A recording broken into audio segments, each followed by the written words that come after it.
السلام عليكم يا شباب. النهاردة هنتكلم ازاي ندي اي بي اليو بي اس من نوع شنايدر ونقدر ناكسس عليه ونشوف اللوجات بتاعته من خلال الويب، لان اليو بي اس الشنايدر ملهوش ديفولت اي بي، تمام؟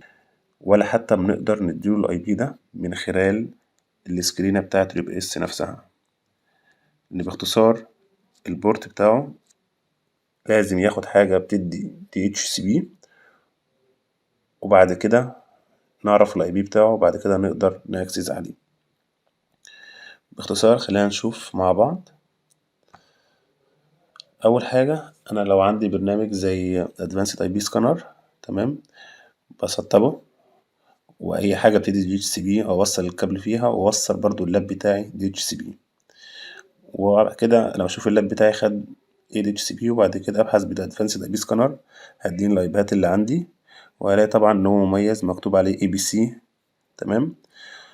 وعشان ندخل عليه برضو ميكونش متفاعل فيه الويب، فلازم ادخل عن طريق البوتي، وبعرف الاي بي بكتبه في البوتي، تمام. بعد كده اكسس عليه الديفولت يوزر نيم والباسورد بتوع الاي بي سي اي بي سي، تمام.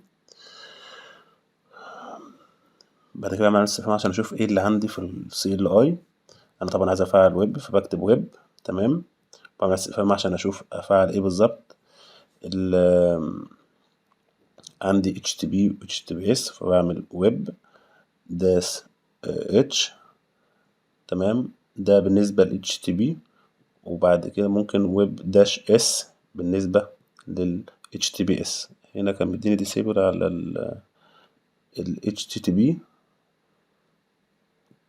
ما فتحش معايا، فهضطر اكتب HTTPS، ولو عايز برضو افعلها ارجع اعمل برضو نفس الخطوة عشان افعل HTTP. هنا هيطلب مني اليوزر نيم والباسورد زي ما قلنا، اليوزر نيم اي بي سي والباسورد اي بي سي. هيفتح معايا. هنا لو انا مثلا عايز اغير الاي بي بتاعه، تمام، فاروح على configuration واروح على network TCP/IP فيرجن 4. طبعا اغير مكان، بدل ما كان واخد اتش سي بي اخليه مانوال، واكتب الاي بي اللي انا عايزه، بكتب السيستم اي بي والسبنت ماسك والديفولت جيت واي بتاعه.